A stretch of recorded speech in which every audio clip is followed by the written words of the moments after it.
green flag flies, and the third Princess Yoko Cup will get underway with round 6 here in Super Formula. Let's race at Fuji.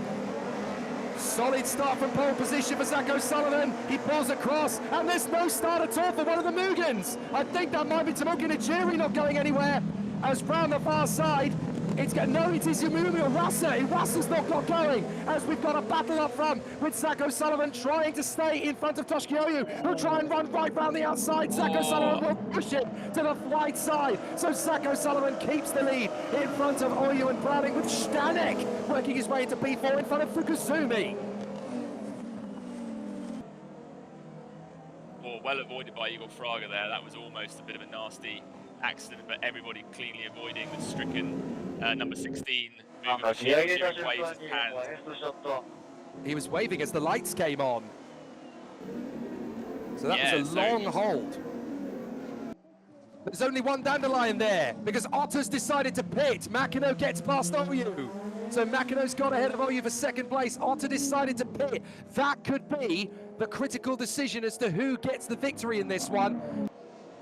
Out onto the circuit, this is going to be Oyu trying to stay ahead of Kakinoshi Otta. He's not going to have to try hard because Otta's well and truly got him, nailed him, and is already starting to pull clear. Otta's going to be getting the, well, Otta's already got the tyres up to temperature, sorry. Oyu is going to be trying to get the tyres up to temperature. So it's a good outlap then from Zach O'Sullivan, and very good tactical work on the pit wall. But here comes Kakinoshi Otta. He knows he's got to make this work now as Luke Browning goes for the pit stop. Zach O'Sullivan tries to hold him back with side draft, but Kakinoshi Otta using the last of his OTS supply to get in front of Zach O'Sullivan. Is that going to be enough? Because now that Otta is out of OTS, he's got nothing left for the remaining 16 laps. My goodness me. Incredible that the only man of the championship contenders to really throw his hat into the ring and showcase his flair is yet again Kakinoshi Otta, the man who would be king, and clearly the man who's got designs on the Indy 500 in future years, the man who's got his designs on the Daytona 24, the Sebring 12 again in 2027. The man is doing everything he needs to do to show to the world of IndyCar, I am the next Japanese superstar. Takuma Sato won the Indy 500. Next, my turn next. Shun Koide is in 6th. He's got ahead of Sakaguchi and Fraga. Look at him, he's just disappearing from these guys. Wow. Amazing. Shun Koide. We didn't even notice that. We saw him pass Luke Browning a lap ago, but he's not done yet, is he?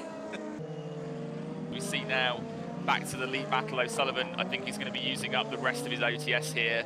It's not going to be enough to catch Kakinoshi Otta. Unfortunately, the gap is out to 2 seconds now, so he's looking at a second place finish, which is still going to be an amazing achievement for him. If there was ever a race this season where you looked at a driver and said that's the moment they became champion in waiting, Kakinoshi Otta has driven out of his skin today. Even for him, this has been masterclass.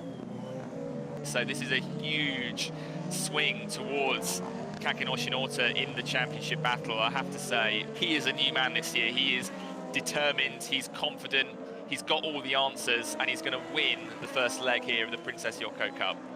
What a drive from Kakinoshi Otta. He takes win number 3 this season and pulls even further ahead in the championship. He takes the first win of the Princess Yoko Cup 2026 with a stellar drive, even for Kakinoshi Otta. Sadly, Hoshino-san will have to wait for that Renaissance win at Team Impul, but what a drive it was from Zach O'Sullivan ahead of Tadasuke Makino, Toshiki Oyu, and Shun Koide in the top 5. Take a bow, sir. That was an incredible drive. 6th for Fraga, 7th for Sakaguchi, 8th for Luke Browning. More points on the board for the Brit. Nomura is 9th. Iwasa does scrape through with a point.